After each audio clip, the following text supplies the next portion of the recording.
Welcome back to Lena's Romantasy Collection, where the accidents are fated and the alphas are, well, usually obsessed. Quick question for the pack before we crash into today's story. Where are you listening from right now? Let me know in the comments. And, since today's story features a corgi with zero survival instincts, drop a potato emoji if you have a chaos potato pet at home who thinks they are the alpha of your house. Today we have a special one. It's funny, it's spicy, and it involves a vintage VW Beetle, a homeless billionaire with amnesia, and a corgi named Mochi who decides to taste test the Alpha King's ankles. But before we start, if you want to support the channel and get early access to these fated mates, hit that join button down below.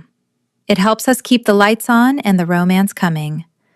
Now, buckle up. The car is totaled, the king is confused, and the corgi is ready to attack. Let's read. Chapter 1. The rain in Oakhaven didn't just fall, it assaulted the earth. It hammered against the roof of my 1968 mint green Volkswagen Beetle, affectionately known as the Green Bean, drowning out the tinny 80s pop music struggling to survive through the radio static. "Mochi, stop it!" I scolded, glancing at the passenger seat. My corgi puppy, a fluffy loaf of chaotic energy, had managed to unearth a parking ticket from the glove box I swore I'd locked. He was currently shredding the evidence of my illegal parking with the enthusiasm of a tiny, furry lawnmower. "That is a legal document!" I reached over, taking one hand off the wheel to snatch the damp paper from his jaws. The steering wheel jerked. The Green Bean, notorious for its lack of power steering and questionable alignment, drifted slightly to the left. In that split second, a heartbeat, a blink, a shadow detached itself from the gloom of the crosswalk. I slammed on the brakes. The tires screamed, losing their grip on the slick cobblestones. The car didn't stop. It skidded, a terrifying, uncontrolled slide. Thud. The sound was sickening. It wasn't the metallic crunch of hitting a trash can. It was a dense, heavy impact. A body. "Oh God," I whispered, the air leaving my lungs like I'd been punched in the gut. The car stalled into silence, save for the aggressive drumming of the rain and Mochi's sudden, confused bark. I scrambled for the door handle, shoving it open with my shoulder. It always stuck in this weather, and practically fell out into the storm. "Sir, can you hear me?" My voice cracked. He was lying face down on the wet asphalt, a massive, dark shape illuminated by my headlights. He wasn't moving. Panic clawed at my throat. I was an interior designer. I fixed feng shui, not trauma victims. I knelt beside him, the cold water soaking instantly through my jeans. "Please don't be dead. Please don't be dead," I chanted, reaching out to touch his shoulder. He was huge. Even crumpled on the ground, his shoulders were broad enough to block out the headlights. Instinctively, I flared my nostrils, inhaling deeply to check his nature. In Oakhaven, you had to know if you were dealing with a wolf or a human. I expected the woodsy, spicy musk of an alpha. A man this size had to be one of us. But all I smelled was rain, wet asphalt, and soap. Sterile, generic soap. Human. He was human. "Oh no," I whispered, realizing the gravity of the situation. If he was human, he wouldn't heal. I had probably just killed him. Suddenly, he gasped. It was a ragged, wet sound, like a drowning man breaking the surface. Before I could recoil, a hand the size of a dinner plate shot out and clamped around my wrist. I shrieked, trying to yank back, but his grip was iron. It wasn't aggressive, though. It was desperate. He rolled over, his movements disjointed and heavy. His eyes flew open, and I froze. They weren't hazel or brown or blue. They were pitch black, the iris completely swallowed by the pupil. "Mine," he rasped, the word vibrating in his chest. I'm calling an ambulance," I stammered, fumbling for my phone with my free hand. "You're in shock. I hit you with my car." He didn't seem to hear me. He pulled me closer, his strength terrifyingly effortless for a human. I skidded on my knees, my face inches from his. He didn't look at my eyes. He buried his face into the crook of my neck, right where my pulse was hammering a frantic rhythm against my skin. He inhaled, a long, shuddering breath that sounded like he was starving and I was the first meal he'd seen in years. "Sir," I yelped, trying to push against his chest. It was like pushing a brick wall. "Personal space! You have a concussion!" He growled, a low, rumbling sound that vibrated through my own bones. "Vanilla," he muttered, his voice thick and delirious. "Rain. Mine." Then, as quickly as he had moved, his head lolled back. The tension left his body, and he slumped against the asphalt, unconscious, still gripping my wrist like it was a lifeline. Mochi barked from the car, a high-pitched sound of judgment. I stared at the unconscious giant in the rain, my heart hammering against my ribs. I had just flattened a man who had the grip of a werewolf but the scent of a human. And now, I had to figure out how to get him into the back seat of a Beetle before the police arrived. Chapter 2. The waiting room of Crestview Memorial Hospital smelled of antiseptic and stale coffee. I hated it. It was a sterile purgatory where time seemed to stretch and warp. I sat on a plastic chair that was designed to be uncomfortable, shivering in my damp clothes. Mochi was in the car. Cracked window, blanket, strict instructions to be a good boy, which added a layer of guilt to my existing mountain of anxiety. "Ms. Reed?" I jumped, my planner sliding off my lap. A nurse with tired eyes beckoned me over. "The John Doe you brought in, he's awake." "Is he okay?" I asked, clutching my purse strap. "I mean, I really hit him. He flew, and he's human, right? So he won't just walk it off." The nurse gave me a strange look. "His file says no ID, so we don't have medical history. But yes, physiologically he appears human, though his density, well, he's a big guy." She frowned at her clipboard. "He has some bruising, 3 fractured ribs, and a nasty concussion. But honestly, his vitals are bizarre. His heart rate is incredibly slow, then spikes whenever we try to sedate him. He's agitated. He keeps asking for the smell." "The smell?" I repeated.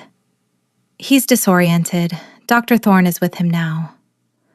I followed her down the hallway, my sneakers squeaking on the linoleum. We stopped at room 304. The door was open, and the tension inside was palpable. The man, Lachlan, though I didn't know his name yet, was sitting up in the hospital bed. He looked ludicrously out of place. The bed was too small for him. His feet hung off the end, and his shoulders looked like they might burst the seams of the flimsy hospital gown. A doctor with silver-rimmed glasses and a sharp jawline was shining a light into his eyes. This was Dr. Thorne. I knew Thorne. He was a wolf doctor, usually reserved for pack business. Why was he attending to a human? "I can't see properly," the man growled, pushing the doctor's hand away. His voice was deep, rough like gravel tumbling down a hill. "Everything is gray, tasteless." "You have a concussion," Dr. Thorne said smoothly, though I noticed his hand was shaking slightly. Then the man turned his head. He couldn't possibly have seen me. I was standing in the shadows of the doorway, but his nostrils flared. "Her," he breathed. The change in him was instantaneous. The tension in his jaw uncoiled. The frantic, wild look in his black eyes softened into something heavy and focused. He tried to swing his legs out of bed. "Whoa, easy!" Dr. Thorne stepped in front of him. "You have broken ribs." "I don't care," the man grunted. He looked at me, his gaze piercing. It felt like he was looking right through my clothes, through my skin, and staring at my soul. "You stayed." Well, yes." I stepped into the room, raising my hands in a placating gesture. "Accountability. I hit you. I can't just dump you on the curb." He blinked, looking confused by the word accountability. He looked down at his hands, then back at me. "The gray is gone," he whispered, mostly to himself. "I can smell the iodine now." Dr. Thorne shot me a sharp, unreadable look before turning back to his patient. "Sir, can you tell us your name? Do you know where you are?" The man froze. I watched a muscle feather in his jaw. He looked at the doctor, then at me. I saw a flicker of something calculated in his eyes, a hesitation that didn't feel like confusion. It felt like a decision. He slumped back against the pillows, wincing as his ribs protested. He looked at me with the expression of a lost, kicked puppy that rivaled Mochi's best begging face. "I don't know," he lied. "I don't remember anything." Chapter 3. Dissociative Fugue, Dr. Thorne announced 10 minutes later. We were standing in the hallway. The door to room 304 was closed, but I could feel the man's presence on the other side like a gravitational pull. "Amnesia?" I clarified, feeling the weight of the situation settle on my shoulders like a boulder. "Because I hit him?" "Trauma can trigger it," Dr. Thorne said smoothly. Too smoothly.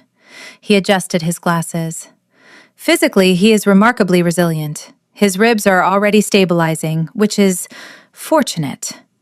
But mentally, he is a blank slate. We found no wallet, no phone, no ID on him." I rubbed my temples. "So what happens now? You call the police? Social services?" "Usually, yes," Thorne said. "But the shelters are full due to the storm damage downtown. And the police?" He trailed off. "If we turn him over to the state without a name, he'll get lost in the system. He seems agitated when you aren't near him, Ms. Reed. His heart rate drops only when you're in the room." I stared at the doctor. "You cannot be suggesting what I think you're suggesting." "I'm suggesting he needs a place to recover for a day or two until his memory triggers. He clearly feels safe with you." "I ran him over," I hissed, keeping my voice low. "That is the opposite of safe. And he's huge, doctor. I'm a single woman living in a third-floor walk-up. I can't just take home a strange man." "He has no scent," Thorne said quietly, knowing exactly what I was worried about. "He isn't one of us, Talia. He's just a man who got hit by a car and lost his memory." I looked through the small glass window of the door. The man was sitting there, staring at his hands. He looked lonely. Desolation radiated from him, a palpable aura of isolation that tugged at the hollow ache in my own chest. I knew what it felt like to have no one, to be abandoned when things got hard. My conscience, that traitorous thing, kicked me hard. "Fine," I groaned, pulling my keys out of my pocket. 2 days. If he doesn't remember who he is by Thursday, I'm driving him to the police station myself. Getting him discharged was a nightmare of paperwork. Getting him into the green bean was a comedy of errors. It had stopped raining, leaving the air damp and cold. I walked into the car, Mochi barking excitedly from the dashboard. The man, I decided to call him John in my head, stared at the Volkswagen with deep skepticism. "It's small," he stated. It's vintage, I corrected, opening the passenger door. Get in, mind your head, and your legs, and just everything. He tried, he really did, but watching a 6'4" wall of muscle try to fold himself into a compact car was like watching someone try to stuff a grizzly bear into a suitcase. His knees hit the dashboard, his head brushed the ceiling liner. He had to hunch forward, looking miserable. Mochi, having zero sense of self-preservation, immediately hopped from the back seat onto the man's lap and licked his chin. I expected him to recoil. Instead, the man froze. He looked down at the puppy, his expression shifting from stoic pain to pure bewilderment. He carefully, almost reverently, lifted a massive hand and touched Mochi's ear. "Dog," he said deeply. "Yes, that's Mochi," I sighed, starting the engine. It sputtered once before roaring to life. "Buckle up, John Doe. You're going home with the woman who flattened you." Chapter 4. My apartment was on the 3rd floor of a walk-up building in the older part of Oakhaven. It wasn't much, but it was mine. I had exposed brick walls, a jungle of houseplants I was desperately trying to keep alive, and eclectic furniture I'd restored myself. It was cozy. It was safe. And suddenly, with him standing in my entryway, it felt incredibly tiny. He had to duck to get through the doorframe. Once inside, he stood in the middle of my living room rug like an invasive species, looking around with wide, scanning eyes. He seemed to fill the entire space. The air in the room suddenly felt thinner, charged with static electricity. "This is it," I said, tossing my keys into the ceramic bowl by the door. "Bathroom is down the hall. Kitchen is there. Please don't break anything. Most of this furniture is older than both of us." He nodded stiffly. He looked pale. The adrenaline from the accident was wearing off, and the reality of his injuries was kicking in. He swayed slightly on his feet. "Food," he rasped. It wasn't a request, it was a biological imperative. "Hungry?" I asked, taking off my coat. "I can make some toast or—" "Meat," he interrupted. He looked at my fridge with an intensity usually reserved for lovers or enemies. "Okay, demanding," I muttered, walking to the kitchen. "I think I have some leftover roast beef from the deli." I barely got the package open before he was there. He didn't snatch it, but the speed at which he consumed the cold cuts was alarming. He ate like he hadn't seen food in a week. Within minutes, he had decimated my weekly supply of ham, cheese, and a slightly stale loaf of bread. "Better?" I asked, leaning against the counter, watching him wipe a crumb from his lip. He blinked, seeming to realize what he'd done. A flush of what looked like embarrassment crept up his neck. He looked down at his feet. Mochi was currently attacking his shoelaces, growling ferociously at the aglet. "Sorry," he mumbled. His voice was quieter now, the gravel smoothing out into a deep baritone. He looked at Mochi, then back at me, unable to hold my gaze for more than a second. "Thank you for the food." "You're welcome," I said, softening slightly. "Though I have to admit, your metabolism is terrifying. Are you sure you're not an Olympic athlete or something? I've never seen a human eat like that." He stiffened, just for a second, before forcing his shoulders to relax. I was very hungry. Clearly. I pointed to my velvet emerald sofa. It was long, but probably still too short for him. "You can take the couch. I'll get you some blankets." I went to the linen closet, grabbing a duvet and a pillow. When I came back, he was standing by the window, looking out at the streetlights reflecting on the wet pavement. He looked lost. "Here," I said, handing him the bedding. He took it, his fingers brushing against mine. A spark, literal static shock, zapped us both. I jumped back. He didn't flinch. He just inhaled sharply, his chest expanding. "Sleep," I ordered, trying to ignore the way my heart had skipped a beat. "We'll figure out who you are in the morning." I retreated to my bedroom and locked the door. I leaned against it, sliding down until I hit the floor. Mochi scratched at the wood from the other side, having betrayed me to sleep with the giant on the couch. I sniffed the air one last time. Still nothing, just soap and rain. He's just a man, I told myself. A giant, hungry, static-charged man. But as I closed my eyes, I couldn't shake the feeling that I had just invited something wild into my home. Chapter 5. Sunlight hit my eyelids like a sledgehammer. I groaned, rolling over in my bed and instantly regretting it as my neck cracked in protest.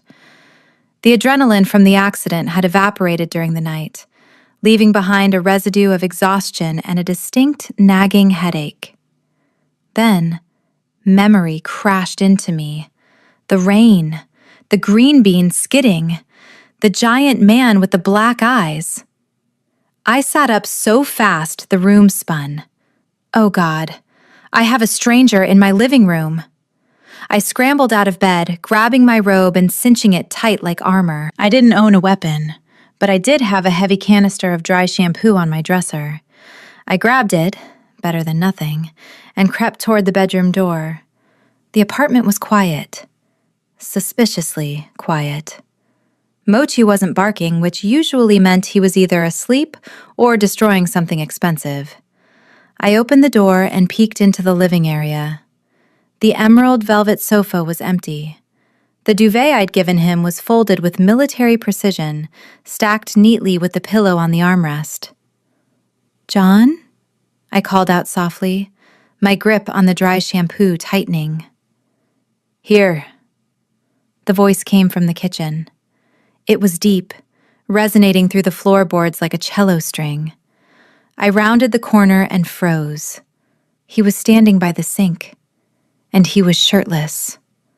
My brain short-circuited. John Doe was built like a fortress. His back was a landscape of muscle that shifted as he moved, and the pale, jagged scar I'd seen on his collarbone continued over his shoulder, disappearing down his spine.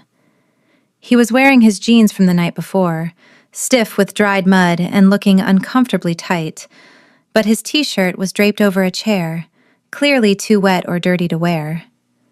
He was holding a wrench I didn't know I owned. "The faucet," he rumbled, turning to face me. He didn't smile. His face was stoic, his jaw set in a hard line. "It was dripping. The rhythm. It was annoying." I stared at the faucet.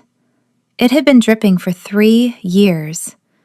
I had learned to live with it, like a bad roommate. Now, it was silent. "You fixed it?" I asked, lowering the dry shampoo. "Yes." He set the wrench down. His gaze dropped to the floor, avoiding my eyes. "I couldn't sleep." "The sofa is compact." "It's a standard love seat," I defended weakly, trying not to stare at his abs. "You're just gargantuan." He shifted his weight, and I heard his stomach growl. It wasn't a normal hunger pang. It sounded like a tectonic plate shifting. "I found these," he said, gesturing to the counter. My heart sank. There lay the empty wrappers of 3 protein bars, a box of crackers, and, tragically, my emergency stash of dark chocolate. "I needed fuel," he said, and for the first time, he looked genuinely apologetic. "My ribs, they itch." "Itch?" I frowned, stepping closer. I looked at his torso. The bruising from the accident, which had been a terrifying shade of purple last night, had faded to a dull yellow. That wasn't possible. Bruises like that took weeks to heal, not hours. You heal fast, I whispered, my interior designer brain trying to find a logical schematic for this and failing. Humans don't heal that fast, John. Are you sure you aren't? I stopped. I didn't want to say the word wolf. If he was human, he wouldn't know about the supernatural world. I have a fast metabolism, he muttered, turning back to the sink to wash his hands. The water rushed over his massive knuckles. Mochi trotted out from behind the kitchen island, looking betrayingly happy. He sat at the man's feet and let out a small woof. He likes you, I noted, feeling a weird pang of jealousy. He usually eats the ankles of men he doesn't know. He knows I'm not a threat, the man said quietly. He turned off the tap, no drip, and finally looked at me. His eyes were dark, intense, and filled with a strange kind of desperation. I need clothes, Talia. I cannot wear this crust. He gestured to his stiff jeans. I blinked. Right, clothes. And food. Real food, apparently, since you ate my entire pantry. I sighed, mentally calculating the balance on my credit card. It wasn't pretty. But accountability was my creed. I broke him. I had to fix him. Okay, I said, putting on my let's get business done voice. I have to work for a few hours, but then we'll go out. Please tell me you don't have any dietary restrictions besides everything in sight. He looked at me, dead serious. Meat. Rare. Chapter 6. I couldn't afford to take the day off. Freelance interior design sounded glamorous, but in reality, it meant if I didn't work, I didn't eat. And now I had 2 mouths to feed, 3 counting Mochi. I set up my laptop on the small dining table, trying to ignore the massive presence occupying my living room. I have a Zoom meeting with a client, I warned him, adjusting my webcam. Stay out of the frame. Do not make noise. Do not eat the furniture. He was sitting on the emerald sofa again, looking like a king on a throne made for a child. His knees were practically in his chest. Understood. I dove into work. My client, Mrs. Gable, was indecisive about beige swatches. No, Talia, I need sand beige, not fawn beige, she shrilled through the speakers. Of course, Mrs. Gable, I said, pasting on my polite smile. The lighting in your foyer will really change the undertone. Behind the laptop, chaos was brewing. I watched from the corner of my eye as Mochi dragged his favorite squeaky toy, a rubber chicken, and dropped it on the man's foot. Squeak! The man stared at it. He poked it with one finger. Squeak! He looked delighted. It was a micro-expression, gone in a flash, but I saw it. The stoic, terrifying giant was amused by a rubber chicken. 10 minutes later, I heard a low, ominous hum. I muted my microphone. What are you doing? I hissed. He was standing in front of my television, holding the remote like it was an alien artifact. I pressed the red button. That's power, I whispered, glancing back at the screen to make sure Mrs. Gable was still monologuing about curtains. The TV flickered to life. A daytime soap opera filled the screen, a dramatic close-up of a woman slapping a man while organ music swelled. He was transfixed. He sat back down, eyes glued to the screen. I went back to my meeting. Yes, Mrs. Gable, sheer genius. For the next 2 hours, the only sounds in the apartment were my typing, Mrs. Gable's complaints, and the muted drama of the restless and the rich. When I finally closed my laptop, draining the last of my coffee, I turned to check on him. He looked devastated. What's wrong? I asked, alarmed. Are you in pain? Your ribs? He pointed at the TV. Rodrigo betrayed Maria. He is not the father of the twins. I stared at him. You're invested? It is illogical, he growled, crossing his arms over his bare chest. He sensed her lie in episode 1. Why did he wait until the wedding to confront her? It shows poor leadership. I couldn't help it. A laugh bubbled up in my throat, escaping before I could clamp a hand over my mouth. It wasn't a polite chuckle.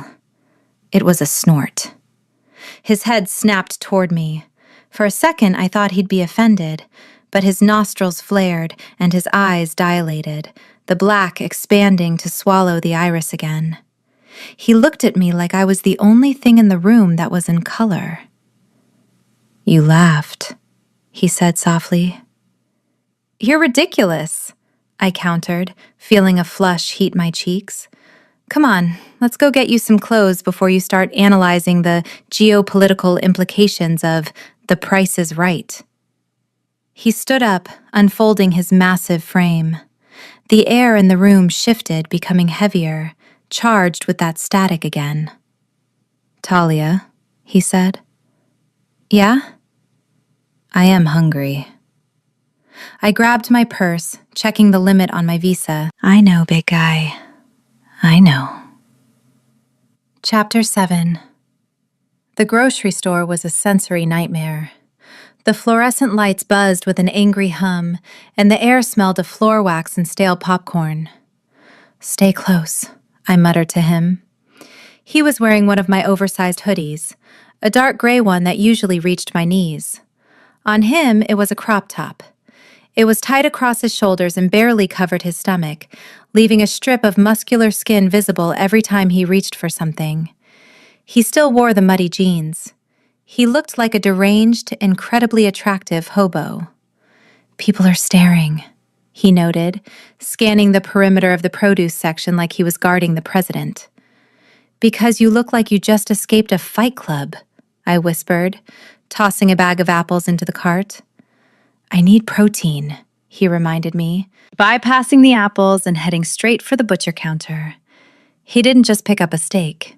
He picked up 6 steaks, and a family pack of chicken thighs, and a log of ground beef.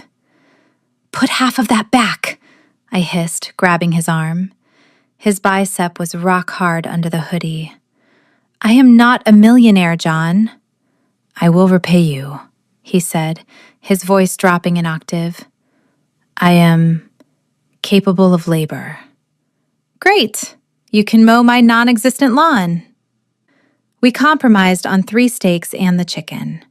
As we turned down the frozen aisle to get peas, for mochi, the air grew colder. A man was blocking the aisle.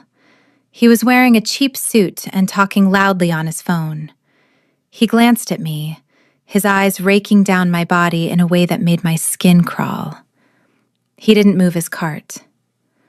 Excuse me, I said politely, trying to squeeze past. In a rush, sweetheart. The guy smirked, ending his call. He stepped into my space, ignoring the giant looming behind me. You know, you have beautiful eyes. Maybe you should ditch the homeless guy and let me buy you a drink. I stiffened. My customer service smile vanished. No, thank you. Please move. Feisty, he laughed, reaching out to touch my arm. The reaction was instantaneous. A sound vibrated through the aisle. It wasn't human. It was a low, guttural growl that sounded like a tectonic plate grinding against bedrock. It was so deep, I felt it in the soles of my feet. Zzzt. Above us, the row of fluorescent lights flickered violently. 2 bulbs at the far end of the aisle popped with a loud crack, showering glass onto the linoleum. The guy in the suit jumped back, his face draining of color. He looked at John. John wasn't looking at the lights. He was looking at the man's hand, the one that had almost touched me. His upper lip curled back just a fraction, revealing teeth that looked sharper than they had any right to be. His eyes were pitch black. The air around us dropped 10 degrees. The freezer units began to hum aggressively, the glass doors rattling in their frames. Leave, John said. One word. It sounded like a death sentence. The guy didn't argue. He didn't even grab his cart. He turned and sprinted toward the checkout, nearly slipping on the floor wax. I stood there, heart hammering against my ribs, staring at the man I had brought into my home. My Omega instincts were screaming alpha. The growl, the dominance, the electricity, it was all there. I inhaled sharply, searching for the scent. I waited for the cedar, the musk, the spice. But there was nothing. Just the scent of static electricity and the soap I washed my hoodie in. What is he? My mind raced. He had the strength of an alpha, the growl of a wolf, but the scent of a human. Was he a latent? Someone with the genetics but not the shift? Or just a biological anomaly? He turned to me. The black faded from his eyes, replaced by a look of sheer panic. He looked at the shattered bulbs on the floor, then at his own hands. He started. Car, I said, my voice shaking.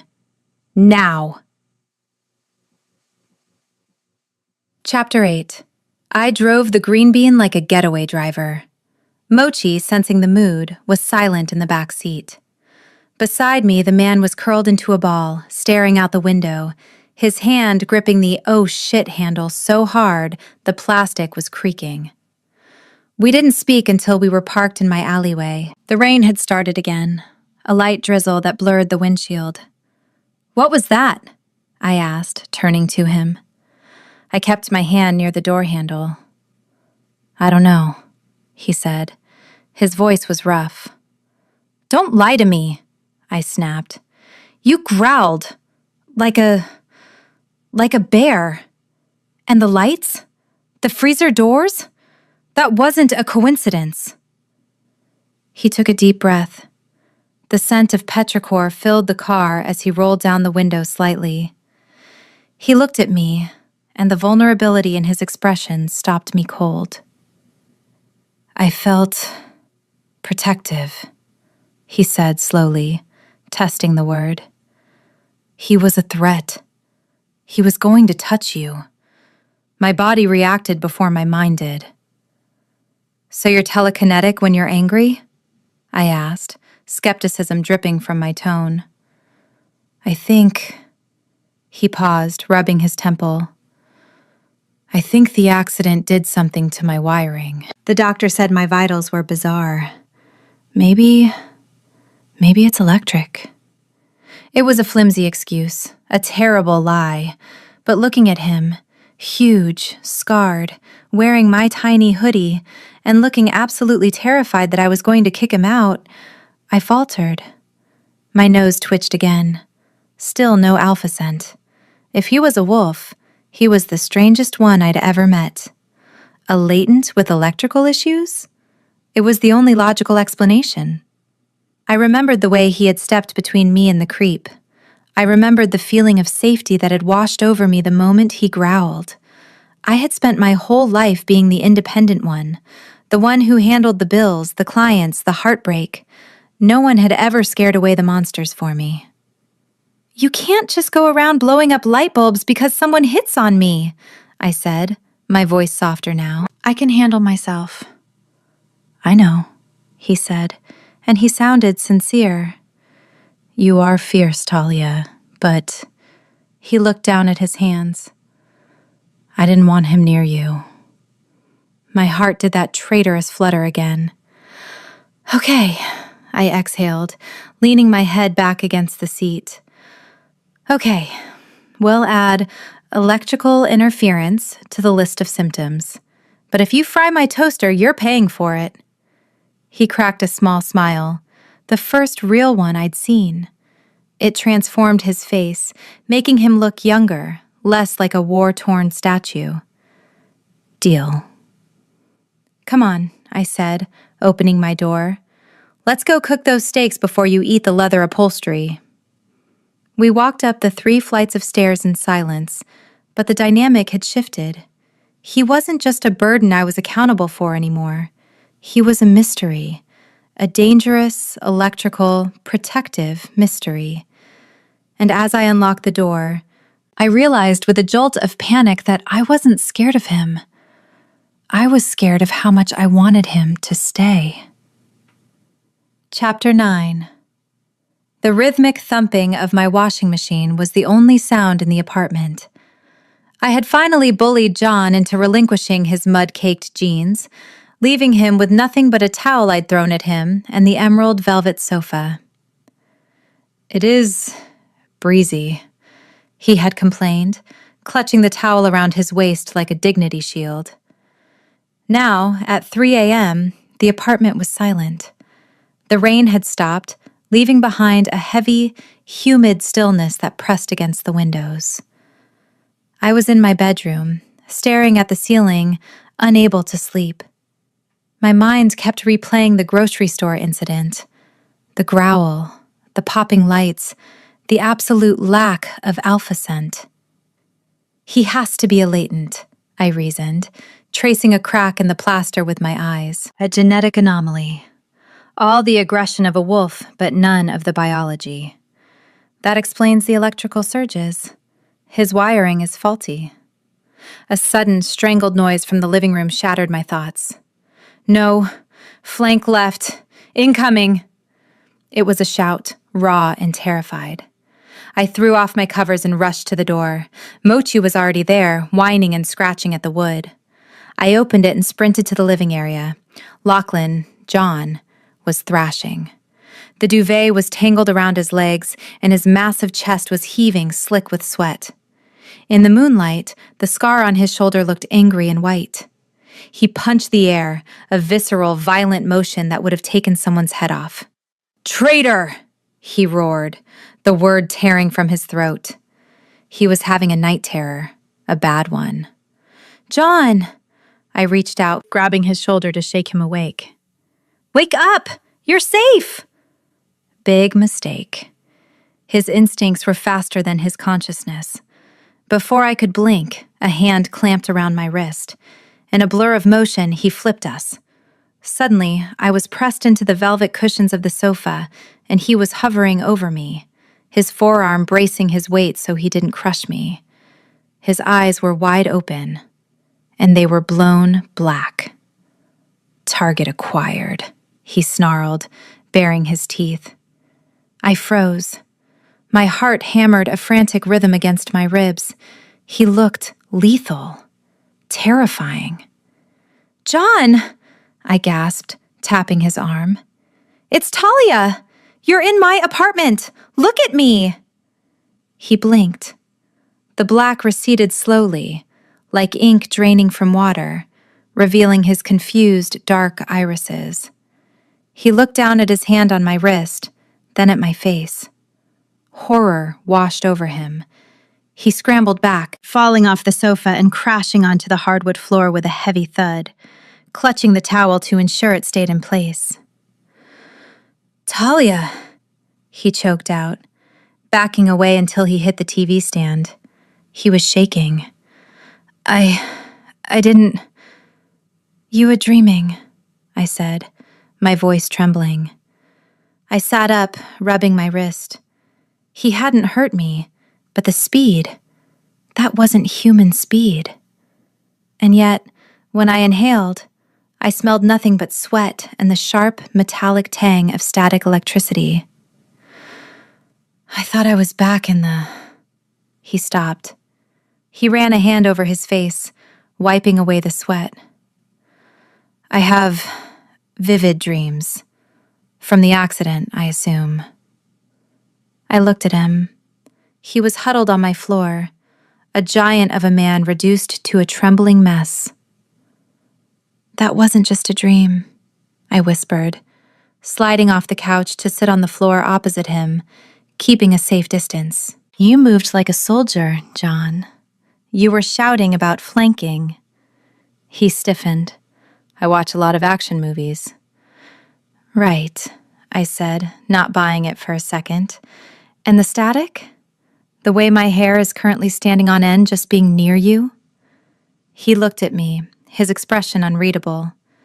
"I told you, my wiring is bad."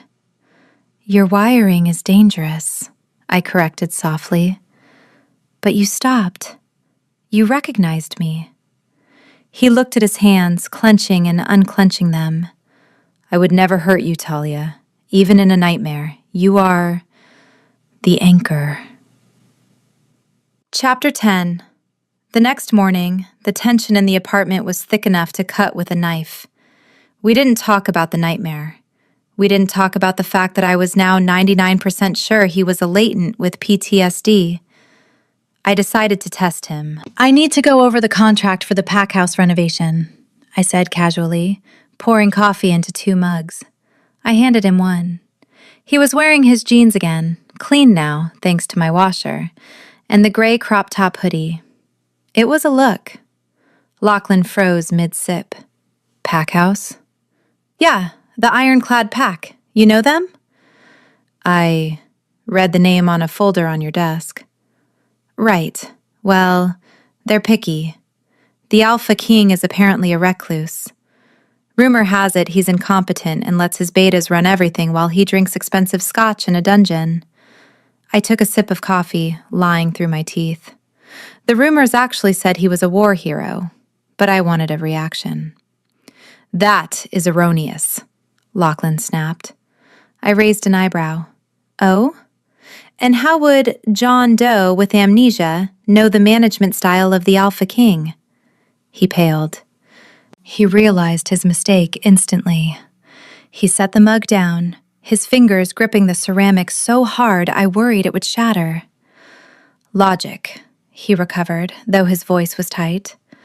If the Alpha were incompetent, the ironclad sector would be an economic ruin. Instead, their infrastructure is robust, and their crime rates are the lowest in the city. A negligent leader cannot maintain such homeostasis. I stared at him. Homeostasis? You speak very eloquently for a guy who eats raw hamburger meat, I noted dryly. Infrastructure? Erroneous? Homeostasis? Who are you, John? A professor of werewolf economics? I read the newspaper, he muttered, standing up abruptly. While you were sleeping. I have good retention. The newspaper doesn't cover PAC internal affairs, I pressed, leaning against the counter. Are you a spy? Is that why you have no ID? I am not a spy, he growled. The lights in the kitchen flickered. Zzz, pop. Stop doing that! I pointed at the ceiling fixture. You're going to blow the fuse box, and I don't know how to fix it. He took a deep breath, closing his eyes. The flickering stopped. When he opened them, the panic was gone, replaced by that stoic mask. I am not a spy, Talia. I am just a man who knows that rumors are rarely factual. Now, are we going to cook the meat? My metabolism is demanding restitution. I sighed, shaking my head. He was hiding something massive. But looking at the way his hands shook slightly, a remnant of the nightmare, I couldn't bring myself to push him out the door. Fine, I said. But if you correct my grammar again, you're sleeping in the bathtub. Chapter 11. By evening, the apartment smelled distinctively of searing meat and garlic. It was a domestic scene that felt dangerously comfortable. I am not eating charcoal, Lachlan announced, hovering over my shoulder as I flipped the steaks in the cast-iron skillet. It's called medium rare, John. It means it's cooked, I countered, dodging his massive arm. You can't just eat a warm cow. You'll get salmonella, or E. coli, whichever one cows have. I have a robust immune system, he argued, eyeing the steak with predatory focus. Blue. I want it blue. You're disgusting, I laughed, plating his steak while it was essentially still mooing. I cooked mine to a respectable medium. We sat at the small dining table. I had lit a candle, mostly to hide the smell of the wet dog, as Mochu was currently drying off under the table. But it added an unintentional romantic ambiance. Lachlan didn't use a knife. He cut the steak with his fork, pressing down with enough force to dent the table, and ate with a speed that was both terrifying and impressive. "Slow down," I said, sipping my wine. "No one is going to steal it." "Habit," he murmured, swallowing a massive bite. He looked at me, his dark eyes catching the candlelight. "This is adequate. Thank you." "High praise from the man who ate my deli meat straight from the package," I teased. He smiled.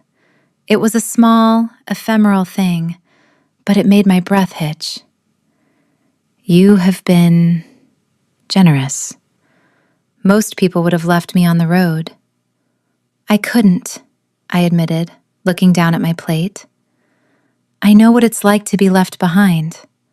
My old pack, they didn't like that I was too traditional about mates. They wanted me to date around, climb the social ladder. When I refused, they cut me loose." Lachlan went still. The air in the room grew heavy, charged with that familiar static. "They abandoned you? For being loyal?" "For being an Omega who wanted a fated mate," I corrected, shrugging. "It's stupid.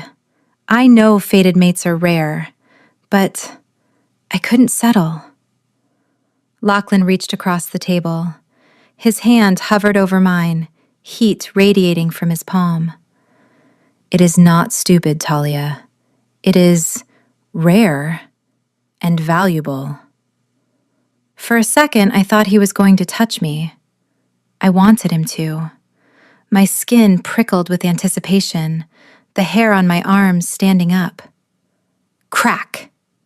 The radio on the counter, which had been playing soft jazz, suddenly shrieked with high-pitched static. The volume knob turned itself all the way up, blasting white noise at a deafening volume. I jumped, knocking my knee against the table. Lachlan pulled his hand back as if burned. "Sorry," he grunted, the static dying down instantly as he clenched his fists. "I lost focus." I stared at the radio, then at him. "You really need to get that checked out, John. You're a walking fire hazard." Chapter 12. Later that night, the rain returned, lashing against the windows and sheets. I had gone to bed early, exhausted by the emotional roller coaster of the day. Lachlan sat on the emerald sofa, staring at the door. He didn't sleep. He couldn't. He sensed it before he heard it. A shift in the air pressure. A scent that wasn't rain or asphalt. Wolf. Someone was in the hallway outside the apartment. Lachlan moved. He didn't make a sound. He stood up from the couch with the grace of a phantom, moving toward the door. He checked the bedroom. Talia was asleep, her breathing steady. Good. He opened the apartment door and slipped into the hallway, closing it silently behind him. A man was standing at the top of the stairs. He wore a black raincoat, and the insignia of the ironclad pack was hidden, badly, under his lapel. A tracker. "Alpha," the tracker whispered, bowing his head low. "We found you. The beta is frantic. The council is—" "Silence," Lachlan ordered, his voice a low growl that didn't carry past the stairwell. "Why are you here?" "To bring you home, my king. You have been missing for 3 days. We tracked your phone signal before it died." The tracker looked at the door to Talia's apartment. "Is that an Omega?" "Sir, you are injured." "Let me—" "You will leave," Lachlan said, stepping forward. The hallway light flickered ominously. "You will tell no one where I am." "Sir, I can't do that," the tracker said, straightening up. "Protocol dictates—" Lachlan moved. He didn't shift. He didn't need to. He closed the distance in a heartbeat, slamming the tracker against the brick wall. His forearm pressed against the man's windpipe, cutting off his protest. "Protocol," Lachlan hissed, his eyes bleeding black. does not apply when I am protecting my mate." The tracker's eyes went wide. "Mate? But sir, She is mine," Lachlan snarled. "And if you bring the council's politics to her doorstep, I will rip your throat out with my human teeth. Do you understand?" The tracker nodded frantically, gasping for air. Lachlan released him. The tracker slid to the floor, coughing. "Go," Lachlan commanded. "Tell the beta I am conducting a covert operation. I will return when I am ready." The tracker scrambled down the stairs, slipping on the wet steps in his haste to get away from the feral king. Lachlan stood in the hallway for a moment, waiting for his heart rate to slow, waiting for the black to fade from his vision.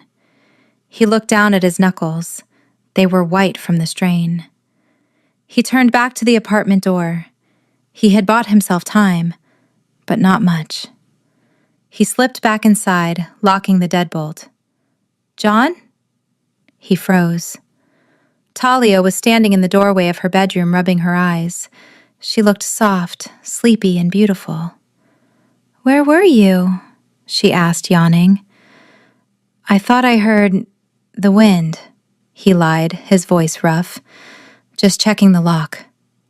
"You're paranoid," she mumbled, turning back to bed. "Come to sleep. The couch looks lonely." Lachlan stared at her retreating back. The guilt hit him harder than the car had.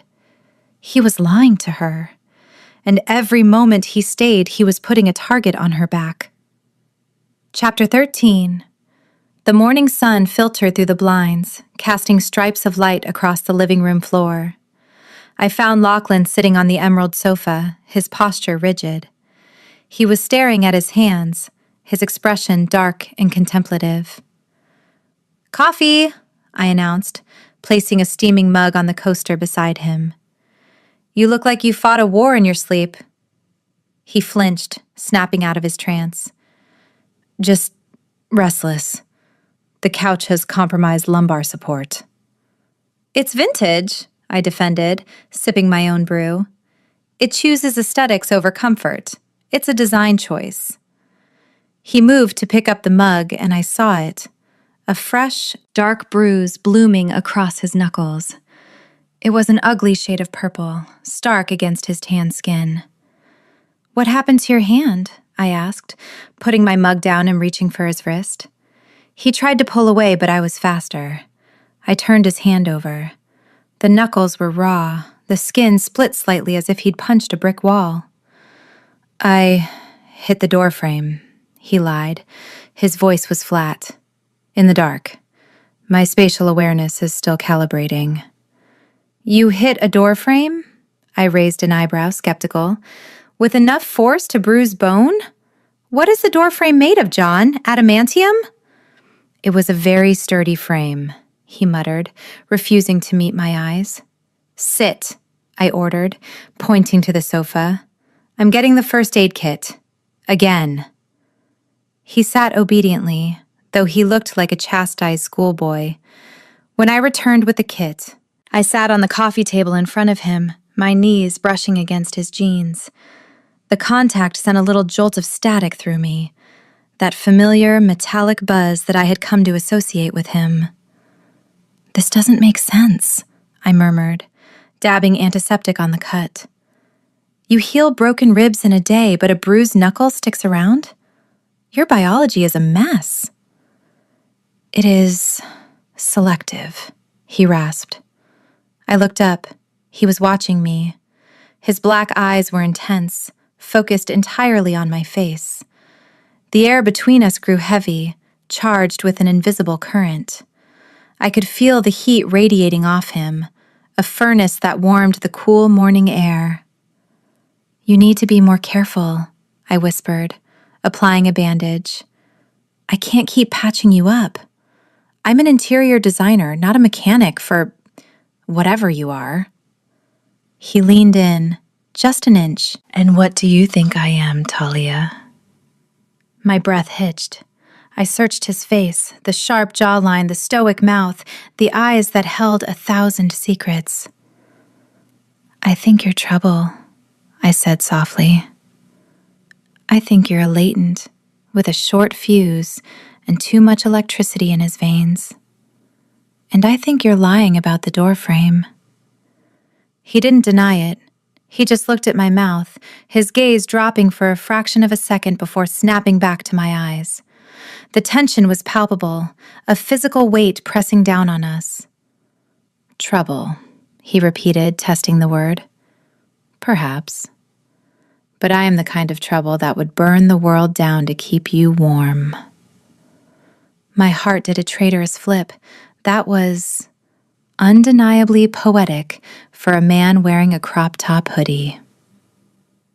Chapter 14. The tender moment was shattered by a sharp, aggressive knock at the door. Mochi, who had been sleeping under the armchair, erupted into a frenzy of barks. Lachlan's demeanor shifted instantly. The vulnerability vanished, replaced by that cold, lethal stillness I had seen in the grocery store. He stood up, placing himself between me and the door. "Expecting anyone?" he asked, his voice low. "No," I frowned, checking my watch. "It's Friday. Unless Mrs. Gable has had a beige-related emergency." I walked to the door, peering through the peephole. My stomach dropped.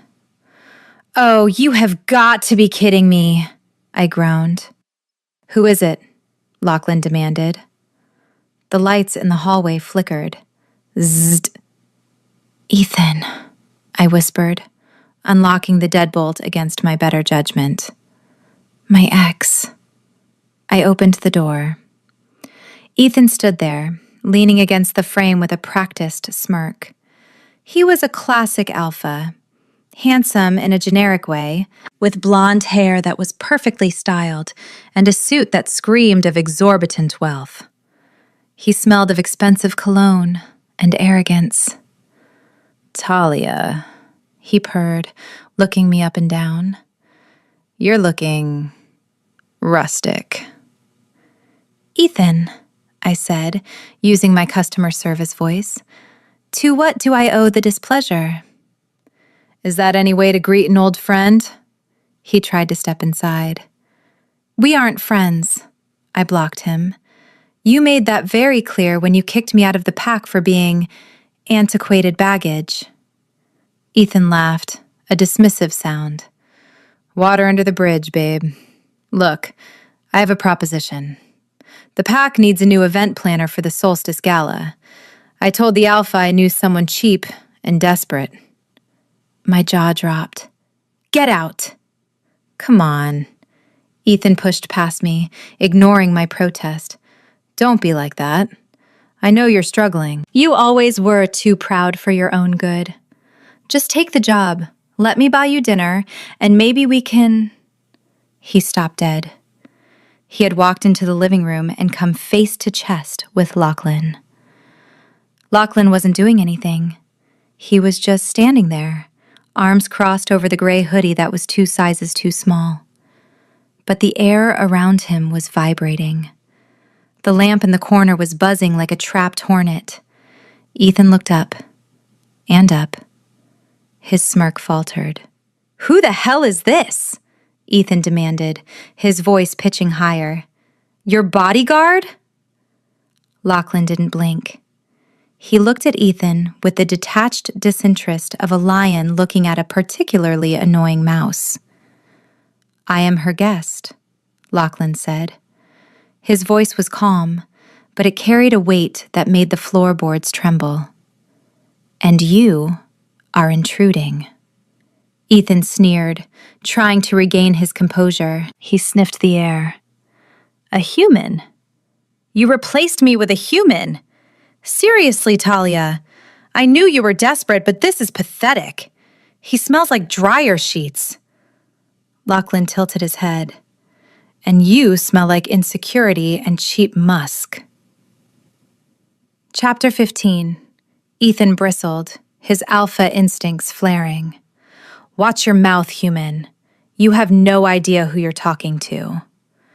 I am talking to a liability, Lachlan said smoothly. He took a step forward. Ethan took a step back. You entered this domicile without invitation. You insulted the homeowner. And now, you are attempting to solicit services she clearly has no interest in providing. It's a job offer, Ethan shouted, looking at me for support. Talia, tell your pet giant to back off. He's not my pet, I said, crossing my arms. And he's right. You called me cheap and desperate. That's not a job offer, Ethan. That's an insult wrapped in a paycheck. She needs the money, Ethan scoffed. She's an omega without a pack. She's practically destitute. Lachlan's eyes narrowed. The static in the room spiked. The broken radio on the counter suddenly crackled to life, emitting a high-pitched screech before popping and smoking. Financial status is irrelevant to respect, Lachlan stated. You abandoned her because her values did not align with your temporary appetites. That is not a business decision. That is a failure of character. Ethan gaped. Who do you think you are, Dr. Phil? I am someone who understands the concept of value, Lachlan continued, his voice dropping an octave. You viewed her as an asset to be liquidated when she became inconvenient. That is poor management. It shows a deficit in long-term planning. What? Ethan looked confused. Furthermore, Lachlan stepped closer, looming over the smaller Alpha. You are trespassing. If you do not vacate these premises in 10 seconds, I will be forced to physically remove you. And given my wiring issues, I cannot guarantee the structural integrity of your facial features. Ethan looked at Lachlan's bruised knuckles. He looked at the smoking radio. He looked at the sheer size of the man standing before him. He swallowed hard. Fine, Ethan spat, backing toward the door. Keep your charity case, Talia. You deserve each other. You're both freaks. He slammed the door behind him. Silence descended on the apartment. I stared at the door, then at Lachlan. Wiring issues? I asked, a smile tugging at the corner of my lips. Lachlan exhaled, his shoulders slumping slightly. It seemed appropriate. Did I overstep? Overstep? I laughed, a genuine bell-like sound. John, you just deconstructed him with corporate jargon and threatened to break his face. It was incredibly hot. Lachlan froze. He turned to look at me, his eyes wide. Hot? Yeah, I admitted, feeling my cheeks heat up. Accountability is my love language, remember?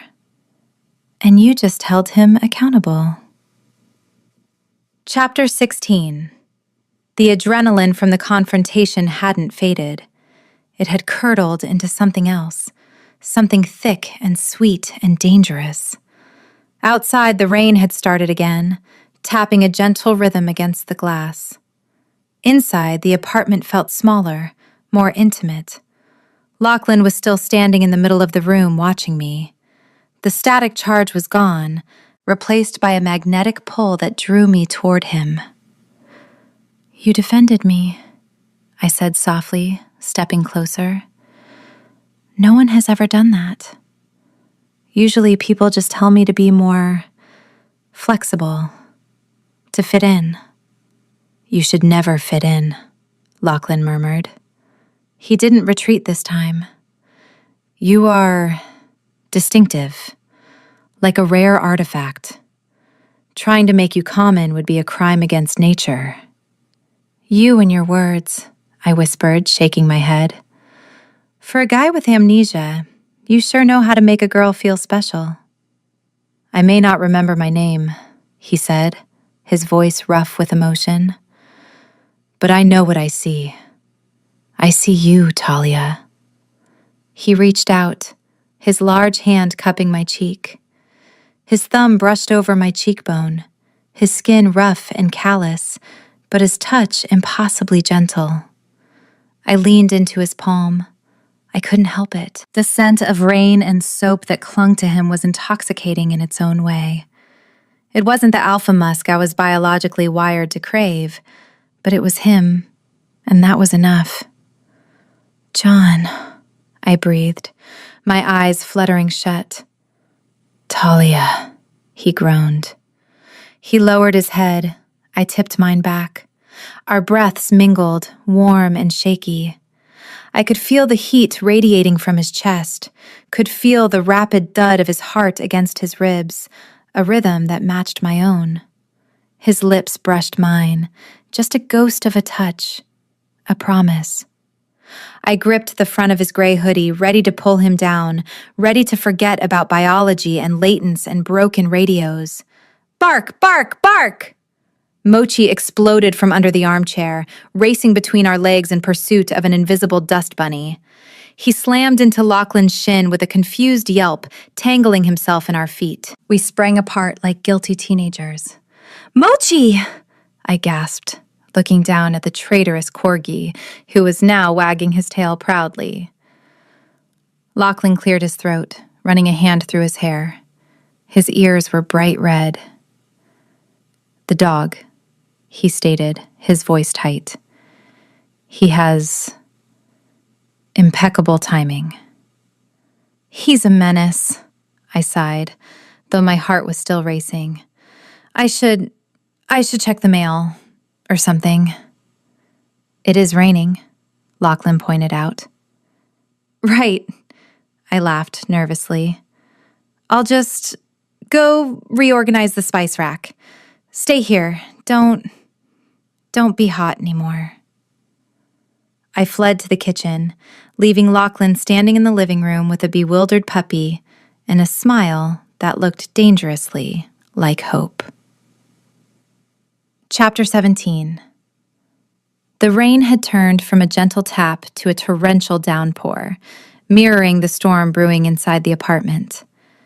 It was 2 a.m. on Sunday. Talia was asleep, her breathing steady and audible through the thin bedroom wall. Mochi was snoring softly under the coffee table. Lachlan Graves, the alpha king of the ironclad pack, stood by the window staring into the wet darkness. He was a liability. He knew it. The incident with Ethan was the catalyst. It was only a matter of time before the petty, vindictive alpha heir ran to his father. And once the local pack caught wind that a giant human was hiding in an Omega's apartment, the council would descend. He had to leave. Logic dictated it. Strategy demanded it. But his feet wouldn't move. Every time he thought of walking out the door, a physical pain radiated through his chest, sharper than his healing ribs, deeper than his bruised knuckles. Bzzz. The burner phone he had swiped from the tracker in the hallway vibrated in his pocket. It was a single text from his beta, Elias. "Sector 4, Allie, now, or I breach." Lachlan cursed silently. He grabbed the gray crop-top hoodie, which was starting to smell comfortably like him and Talia, and slipped out the window onto the fire escape. The metal groaned under his weight, but he moved with the silent precision of a predator. He dropped into the alleyway below, his boots splashing in a puddle. Elias was waiting in the shadows. His second was soaked, his trench coat clinging to his frame, his face grim. "You look like hell, sire," Elias noted, eyeing the tight hoodie and the mud-stained jeans. "Report," Lachlan ordered, his voice a low growl that was lost in the thunder. "The tracker delivered your message about the covert operation, but it didn't hold," Elias said, stepping closer. "The council believes you are dead, or worse, feral. They are preparing a vote of no confidence. You have to come back, Lachlan. Tonight." "I can't," Lachlan said. "Why, because of the girl?" Elias scoffed. "She's an Omega, Lachlan, a civilian. If the rogue factions find out she's harboring the king, they won't just kill her. They'll use her to break you. Lachlan slammed his fist into the brick wall next to Elias's head. A spiderweb of cracks appeared in the masonry. She is not just an Omega. She is my mate. Elias froze. The rain plastered his hair to his forehead as he processed the information. You found her? Here? She hit me with her car, Lachlan admitted, the ghost of a smile touching his lips. She thinks I have amnesia. She thinks I am a human with a wiring problem. Amnesia? Elias rubbed his temples. Sire, this is a farce. You are building a foundation on quicksand. You have to tell her, or you have to leave her. I will tell her, Lachlan promised, looking up at the dark window of the third-floor apartment. But not yet. She needs protection from Ethan's pack first. Give me 24 hours, then I will return. Elias looked at his king, then sighed, handing him a thick envelope. Cash, untraceable currency. If you're going to play house, at least pay for your own food. That Omega probably can't afford your calorie intake. Lachlan took the pouch. 24 hours, Elias. Then I'm gone. Chapter 18. Sunday morning arrived with a deceptive calm. The rain had stopped, leaving the sky a bruised purple. I woke up feeling groggy, but strangely energized. The memory of the almost kiss was still buzzing in my veins like caffeine. John, I called out, walking into the living room. The apartment was empty. The emerald sofa was neatly made up, the duvet folded with that military precision that was starting to unnerve me. Mochi? I looked around. The puppy was chewing on a table leg. Where's the giant? A note was on the counter, written on the back of a utility bill in sharp, angular handwriting. Gone to find breakfast. Will return. Jay. He has handwriting like a doctor, I muttered, crumpling the note. Or a serial killer. I decided to channel my nervous energy into cleaning. The apartment was a disaster zone of dog toys and man-sized footprints. I gathered the laundry, grabbing the towels Lachlan had used. As I shook out the duvet he slept on, something heavy and metallic clattered to the hardwood floor. Clink. I frowned, bending down to pick it up. It was a ring. Not just a ring, a signet ring. It was massive, made of heavy, dull gold that felt warm in my palm. The face of the ring was engraved with a crest I didn't recognize immediately. A wolf's head superimposed over a shield, with a sword running through the center. What on earth? I whispered, turning it over. Inside the band, there was an inscription. The letters were tiny, worn down by time but legible. Ironclad, Veritas, Vincit. My blood ran cold. Ironclad. He said he didn't know the pack, I whispered to the empty room. He said he just read the folder on my desk. My mind raced. Why would a homeless man with amnesia have a ring with the Ironclad pack motto? Did he steal it? Was he a thief on the run? That would explain the lack of ID and the tracker from last night. I ran to my laptop, my fingers trembling as I typed Ironclad pack crest into the search bar. Hundreds of images popped up. The wolf and shield. It was the official seal of the pack. I scrolled down. I clicked on a news article from 3 years ago titled, The Reclusive King, Alpha Lachlan Graves Ascends to the Throne. The photo was grainy, taken from a distance at a press conference. The man in the photo was younger, clean-shaven, and wearing a suit that looked terrifyingly expensive. But the eyes... I zoomed in. Even in the pixelated image, the eyes were dark, intense, and stoic. And on his right hand, resting on the podium, was a heavy gold signet ring. I looked at the ring in my palm. I looked at the screen. The air left my lungs like I'd been punched in the stomach. "He's not a latent," I whispered, the betrayal tasting like bile in my throat. "He's not a thief." I stared at the ring, the pieces of the puzzle slamming together with violent force. The strength, the corporate speak, the arrogance, the way he dismantled Ethan. "He's the king." Chapter 19.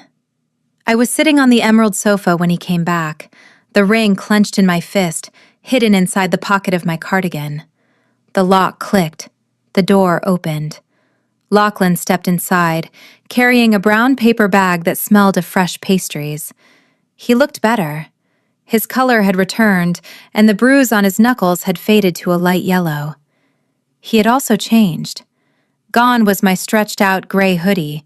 In its place, he wore a plain black t-shirt that strained against his chest, likely a cheap purchase from the corner store, but it made him look dangerously more like a king and less like a squatter. "I acquired sustenance," he announced, holding up the bag. "And a garment that fits." He gestured to the t-shirt, then back to the bag. "Croissants. I believe they are acceptable breakfast items." He looked at me, and his smile faltered. He sensed the shift in the air. My scent must have been sour with distress, though I tried to mask it. "Talia?"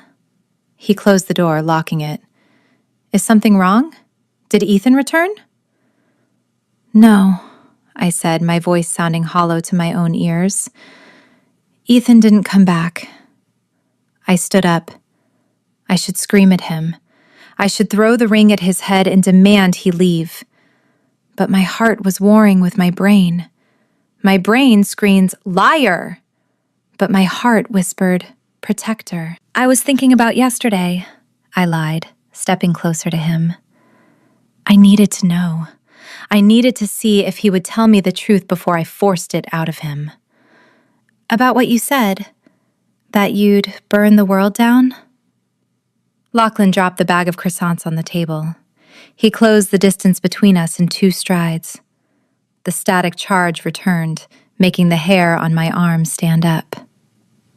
"I meant it," he rasped, staring down at me. "I don't know who I was before the accident, Talia, but I know who I am when I'm with you." "And who is that?" I asked, looking up into those black eyes. "Yours," he breathed. He didn't wait this time. He cupped my face with both hands, his thumbs tracing my cheekbones, and crashed his lips onto mine. It wasn't a gentle kiss. It was an explosion. The moment our lips touched, a literal spark zipped between us, stinging and electric. He groaned, a low rumble in his chest that vibrated against my ribs. His mouth was hot, demanding, tasting of rain and desperation.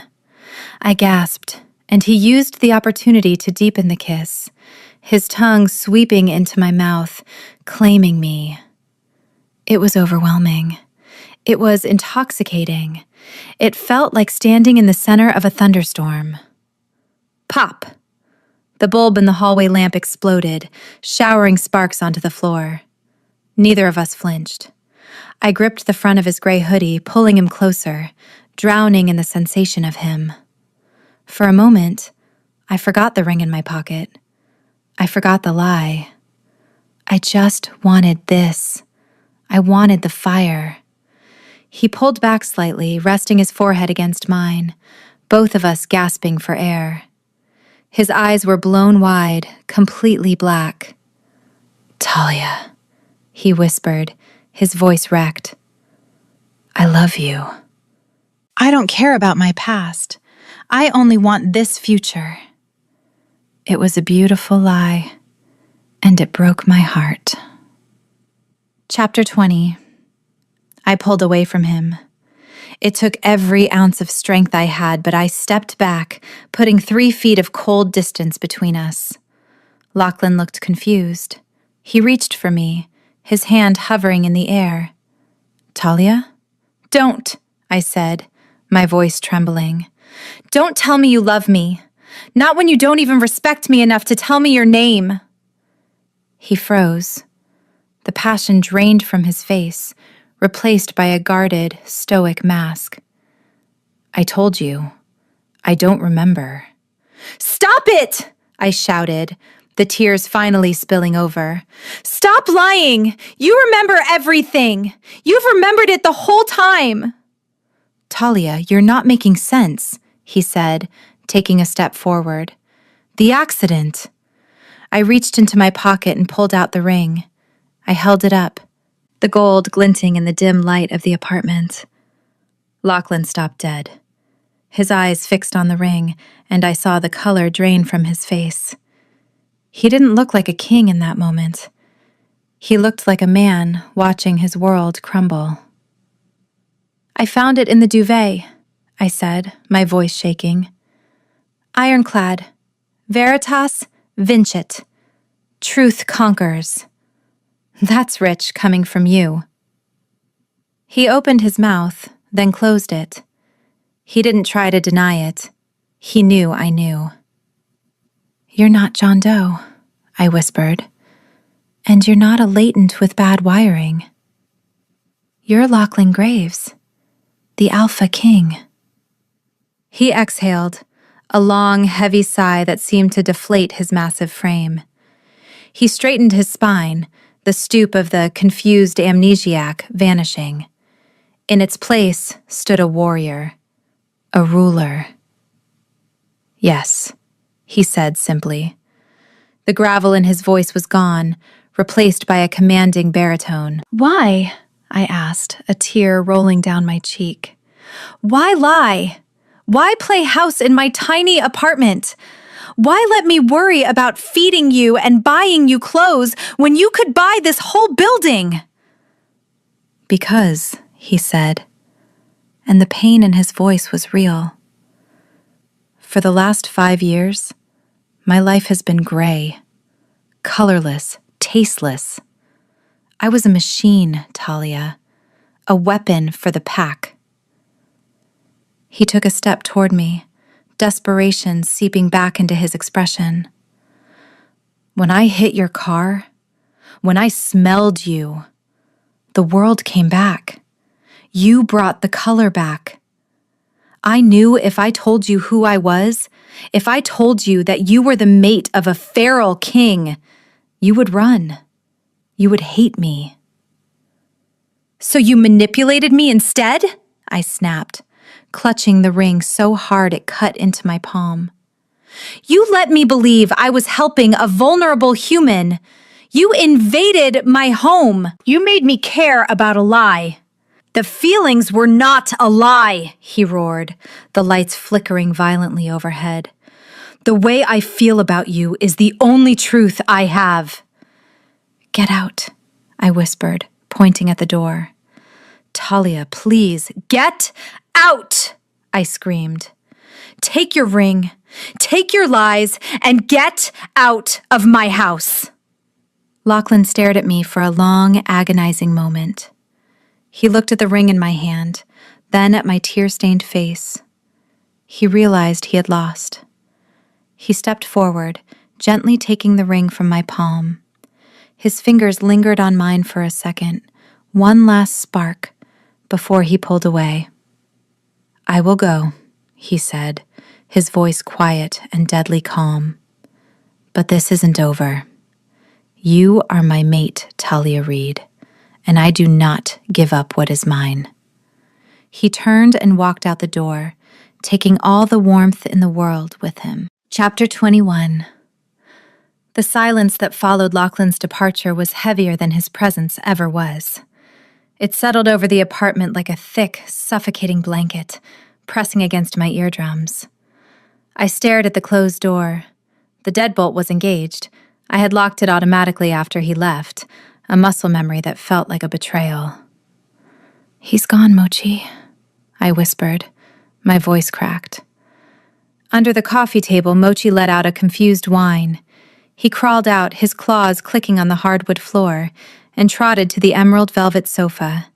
He sniffed the cushions, searching for the giant who had fed him steak and scratched him behind the ears. Finding nothing but lingering static, Mochi looked at me with wide, accusatory eyes. Don't look at me like that, I snapped, wiping my cheeks aggressively. He lied to us. He was the king, Mochi, the Alpha King. And he played house in our living room like it was a vacation. I moved through the apartment like a whirlwind, driven by a frantic need to erase him. I couldn't stand the reminders. I grabbed the duvet he had slept in. It still held the shape of his body, a ghost of the man who had held me during his nightmares. I bundled it up, stuffing it into the linen closet and slamming the door shut. I marched to the kitchen. The cast iron skillet was still on the stove, congealed grease pooling in the bottom. I scrubbed it until my knuckles turned white. Then I saw the radio.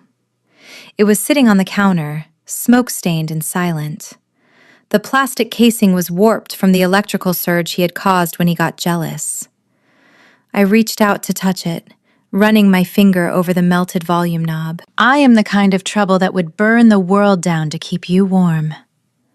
Liar, I hissed. I grabbed a trash bag to throw the radio away, but my hand hovered over the bin. I couldn't do it. It was broken, useless, and ugly, but it was proof. Proof that he hadn't just been a hallucination.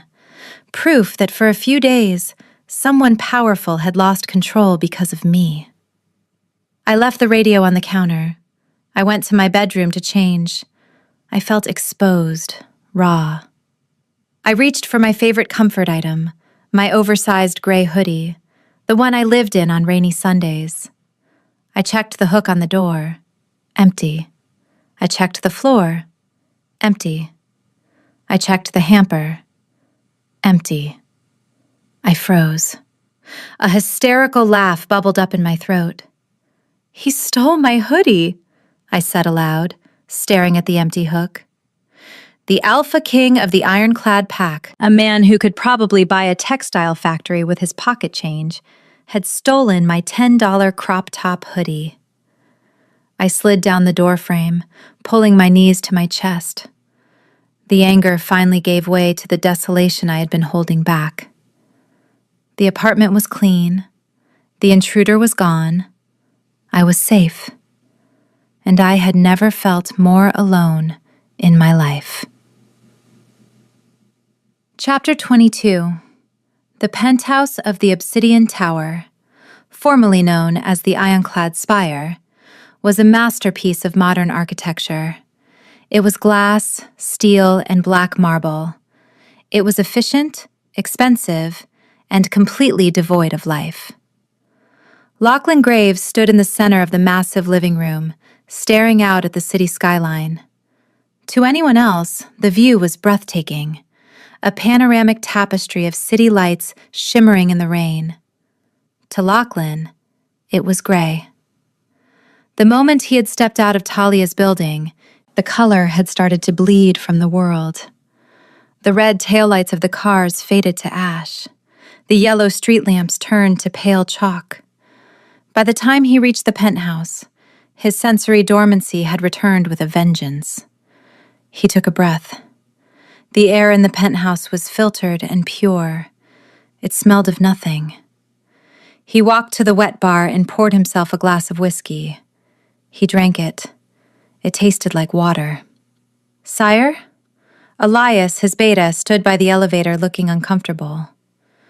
"The council has been informed of your return. They are relieved, though they are asking questions about your attire." Lachlan looked down at himself. He was still wearing the mud-stained jeans from the alleyway, and clinging to his massive chest, straining at the seams, was a gray, women's crop-top hoodie. It exposed his midriff. The sleeves barely passed his elbows. It looked ridiculous. "Tell the council to file a grievance," Lachlan rasped. His voice sounded dead to his own ears, a monotone drone. "Lachlan." Elias stepped closer, concern etching his features. "You need to change. You need to eat. You look like I'm withdrawing," Lachlan finished. He rubbed his chest. The physical pain was a dull, constant ache, like a hook buried in his heart, tugging him back toward the third-floor walk-up in Oakhaven. He lifted his arm, burying his nose in the fabric of the gray hoodie. There. Faint, fading, but there. Vanilla. Rain. Old books. For a second, a spark of color returned to his vision. The amber liquid in his glass glowed gold. Then, as he lowered his arm, the world snapped back to monochrome gray. "I can't take it off," Lachlan whispered, realizing the horror of his situation. "It is the only thing that anchors me." "This is unsustainable," Elias warned. "You are the king. You cannot rule while wearing a teenager sweatshirt and starving yourself." "I am not starving," Lachlan lied. He set the glass down. "Bring me her file, Elias. Everything. Her debts, her contracts, her clients. If I cannot be with her, I will secure her existence from afar." "Groveling by proxy?" Elias asked, raising an eyebrow. Lachlan turned to the window, watching the gray rain fall on the gray city. "It is not groveling, Elias. It is restitution." Chapter 23. Monday morning was a blur of gray meetings and silent agony. Lachlan sat at the head of the obsidian conference table, wearing a tailored black suit. Under the suit jacket, hidden from view, he wore the gray hoodie. It was uncomfortable, bunching up under his arms, but he refused to remove it. Elias slid a tablet across the table. "The dossiers you requested," Elias said. "Talia Reed, sole proprietor of Reed Interiors. Financial status, critical." Lachlan frowned, scrolling through the data. It was worse than he thought. The accident had been the tipping point. The repairs for her Volkswagen Beetle were going to be financially ruinous. Her business credit card was maxed out from buying materials for a client who had stiffed her on the payment. She was surviving on ramen noodles and stubbornness. "She is drowning," Lachlan murmured.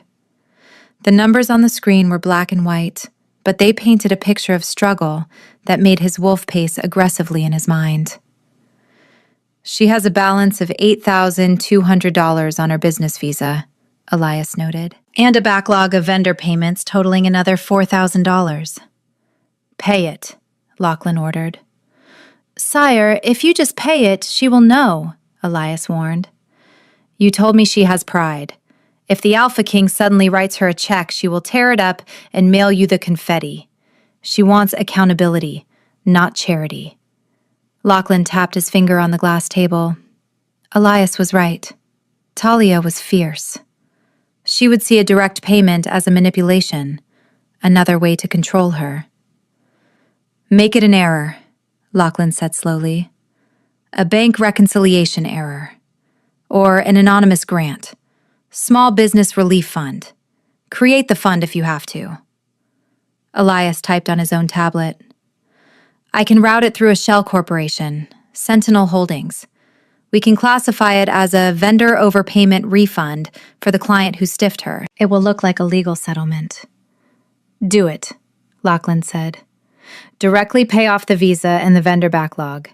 Then wire her a surplus. $20,000. $20,000 is suspicious for a refund," Elias countered. "Fine, $15,000. Just fix it." Talia's apartment. I was staring at my laptop screen, trying to figure out which bill to pay first, the electricity or the internet. If I paid the internet, I could keep working. If I paid the electricity, I could keep the fridge running. Ping! An email notification popped up.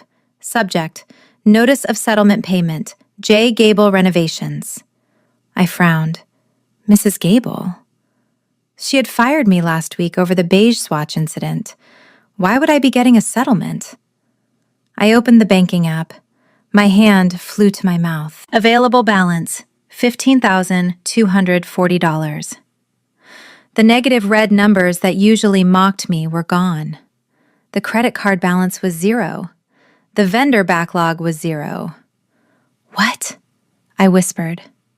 I refreshed the page. The numbers stayed. I read the email again. Due to a clerical error in the final contract adjustment, Reed Interiors was undercompensated. We have directly settled all outstanding vendor and credit balances on your behalf. Additionally, please accept this immediate wire transfer as a final balance correction. It didn't make sense. Mrs. Gable was cheap. She counted pennies. She wouldn't send $15,000 because of a clerical error. I stared at the screen. My heart hammered against my ribs. Was it him? I looked at the broken radio on the counter. No, I reasoned. He's a king.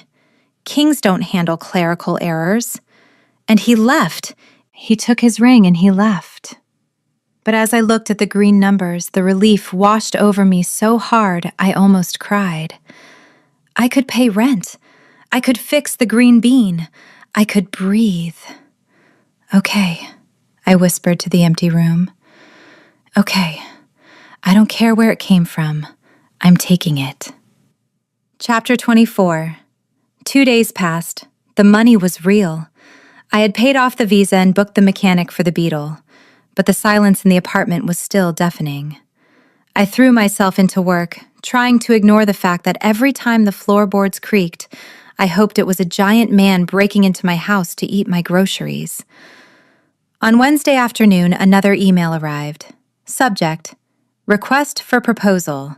Ironclad heritage site. I froze. My coffee cup hovered halfway to my mouth. Ironclad.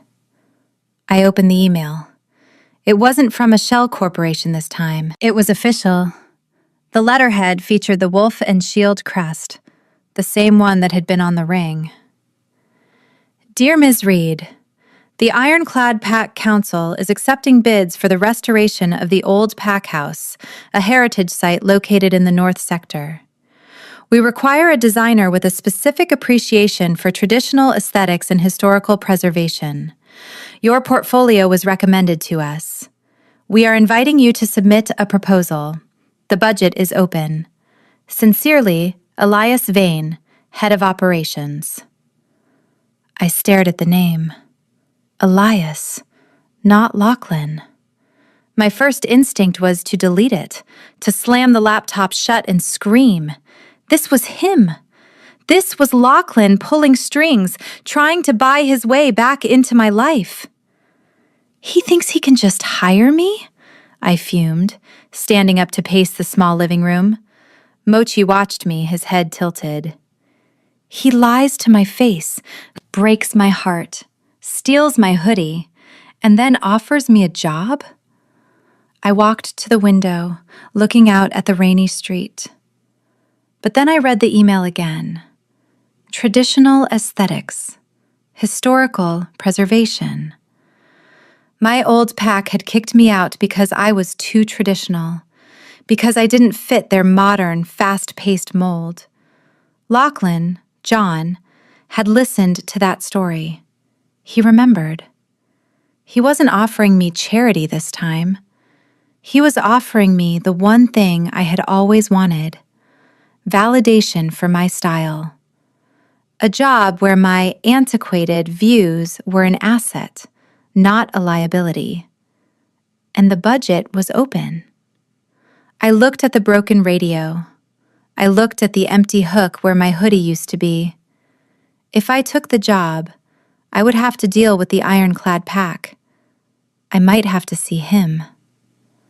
Good, I whispered, a spark of anger and something hotter igniting in my chest. Let him see me.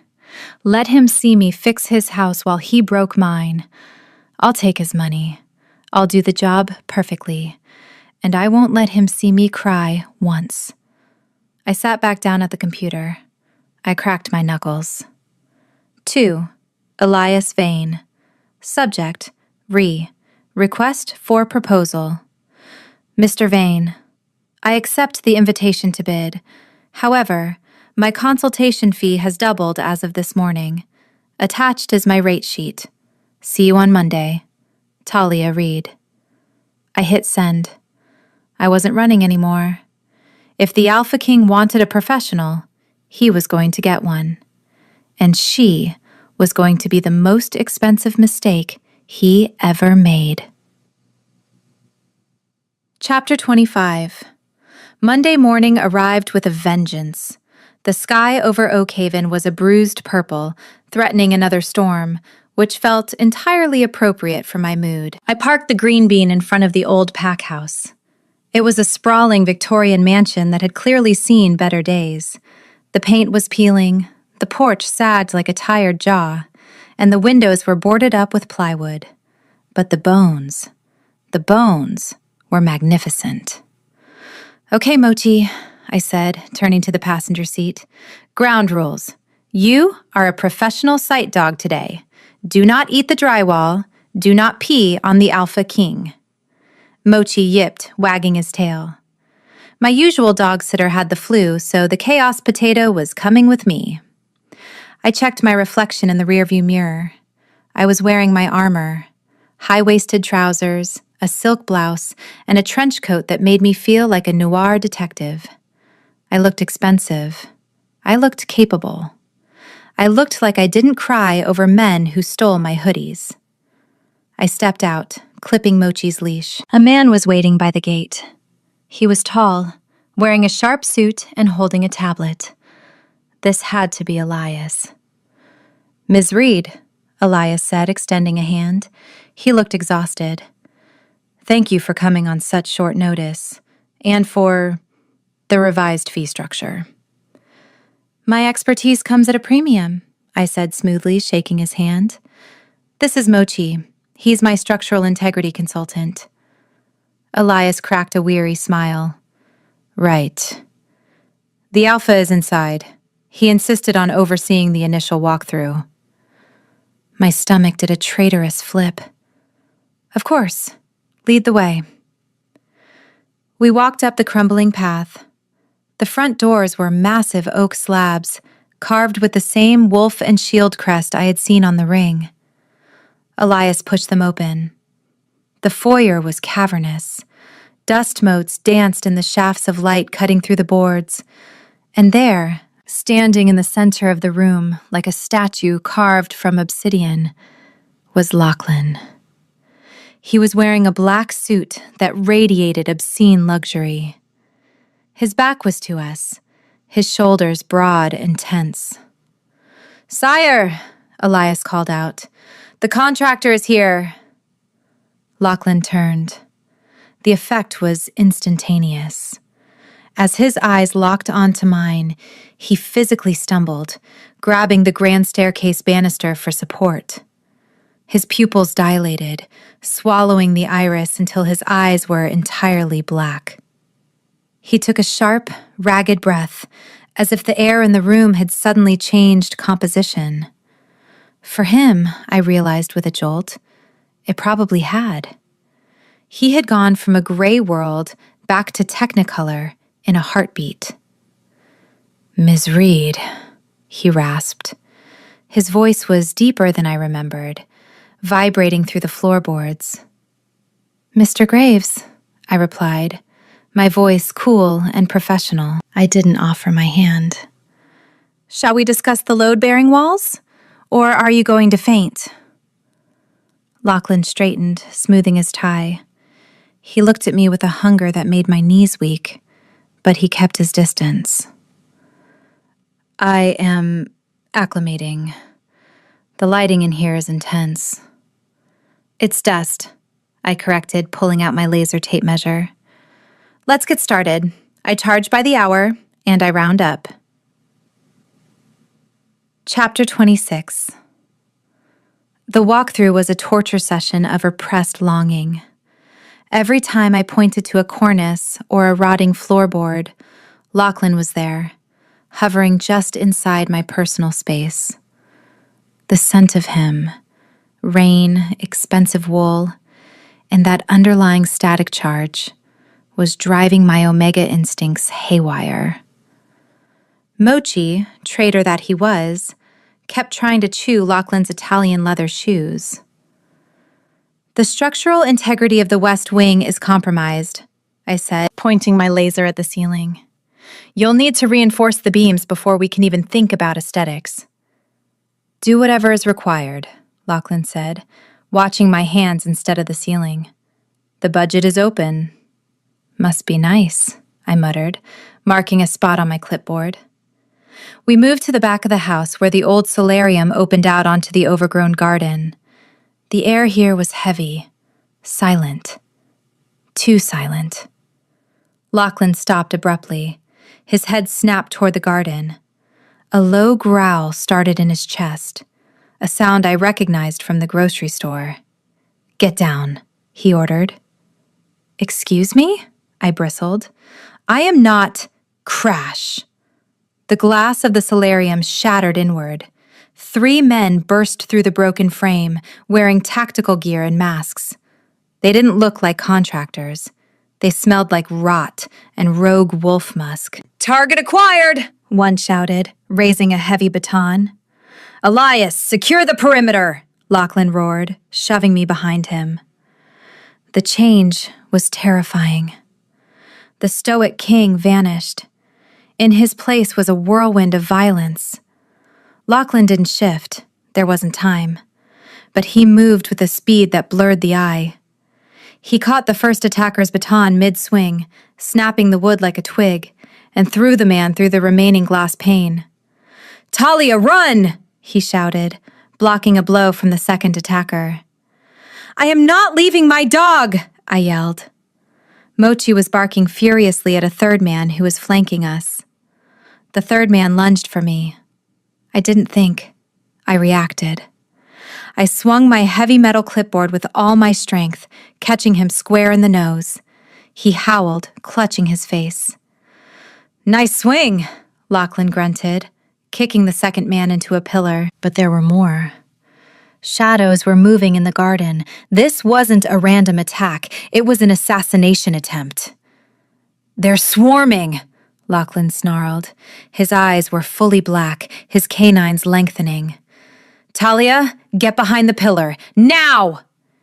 He grabbed the lapels of his expensive suit jacket and ripped it off, tossing it aside to free his movement. And then I saw it. Underneath the bespoke Italian suit, underneath the white dress shirt which had torn down the back, he was wearing a gray women's crop top hoodie. It was tight. It was ridiculous.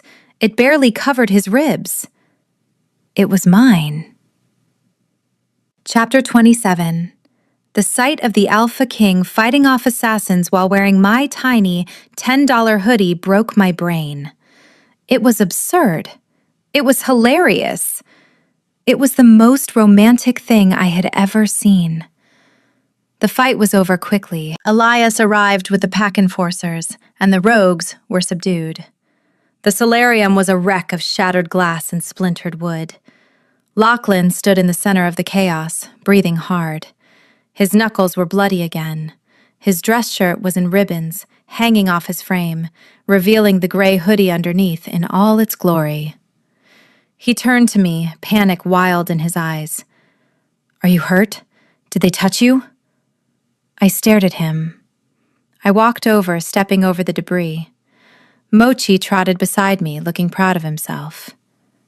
You're wearing it, I whispered, pointing at his chest. Lachlan looked down. He seemed to realize for the first time that his jacket was gone and his secret was exposed. A flush of red crept up his neck, darker than the blood on his hands. He tried to cover the crop top with his shredded arms. It was cold in the penthouse. It's a crop top, Lachlan, I said, a hysterical giggle escaping me. It doesn't even cover your kidneys. It offers 0 thermal protection. He slumped, the adrenaline leaving him. It smelled like you, he admitted, his voice quiet. When I left, the world went gray again. The food tasted like ash. The only time I could see color, the only time I could feel anything, was when I had this ridiculous garment against my skin. He looked at me, his black eyes vulnerable. I didn't steal it to be petty, Talia. I stole it because I was terrified I would forget the color of your eyes. My heart cracked open. All the anger, all the pride, all the hurt, it evaporated. You idiot, I whispered, stepping closer. You could have just asked for the hoodie. Or, stayed. I thought I was protecting you, he said. From this. He gestured to the broken glass and the unconscious rogues. I am a target.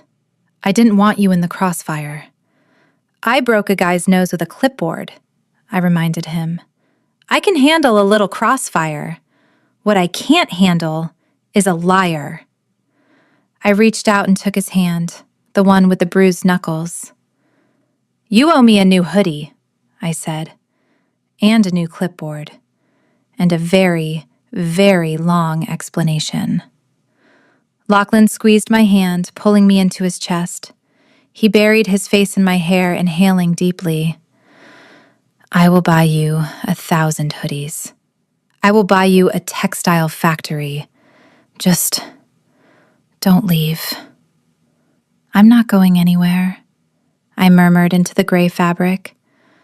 I have a contract to fulfill, and I charge overtime for assassination attempts. Chapter 28, 1 month later.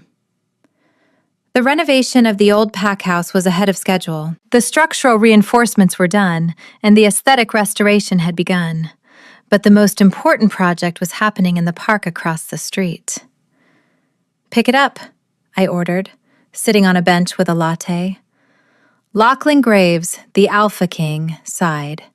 He was wearing jeans, new ones, and a t-shirt that fit properly. He held a small, biodegradable green bag. Mochi sat by his feet, looking innocent. This is beneath my station, Lachlan grumbled, bending down to scoop up the poop. Accountability, Your Majesty, I chirped. You wanted a relationship. Part of the relationship is walking the dog, and walking the dog includes the poop. Lachlan tied the bag and tossed it into the bin with perfect aim. He walked over to the bench, wiping his hands on a sanitizer wipe. I could have my beta do this, he muttered, sitting down next to me. Elias is busy running your empire while you play house husband, I teased, leaning my head on his shoulder. Lachlan wrapped his arm around me. The static was still there, a constant low hum that made me feel safe. He smelled like cedar and rain now, the sensory dormancy completely gone as long as I was near. I prefer this empire, he said, kissing the top of my head. It has better fringe benefits. Oh yeah? I looked up at him. Like what? Like color, he said softly, and flavor. And you. He reached into his pocket and pulled out a small velvet box. I froze. Lachlan, if that is a ring, I am going to hit you with my latte. It's been a month. He laughed, a deep, rumbling sound that I felt in my toes. It is not a ring, not yet. I know you, Talia. You want slow. You want traditional. He opened the box. Inside was a silver locket. It was simple, elegant, and heavy. I opened it. Inside was a tiny, folded picture of Mochi sleeping on the emerald sofa, and opposite it, a picture of Lachlan and me, taken on his phone the day after the attack, both of us covered in dust and smiling like idiots. A placeholder, he whispered, until you are ready for the signet ring. I felt tears prick my eyes. It was perfect. It was thoughtful. It was human. I love it, I whispered. I love you, he said, and this time there were no flickering lights, no exploding radios, just the steady beat of his heart against mine. I know, I smiled, closing the locket. Now come on, Mochi found a squirrel. If you don't catch him, you're explaining it to the park ranger. Lachlan groaned, standing up. I am the king of the ironclad pack. I fear no man. Bark! Mochi took off toward a tree. Mochi, halt! Lachlan shouted, sprinting after the corgi. I sat back on the bench, watching the two loves of my life run in circles under the sun. The world was bright. The colors were vivid. And for the first time in a long time, everything was exactly where it was supposed to be. The end. Quick favor, don't go anywhere yet. If you thought Talia was brave for forcing the Alpha King into a crop top hoodie, wait until you meet the heroine in this next story on your screen. You have to hear this disaster unfold. Click the video on your screen right now. It is absolutely unhinged.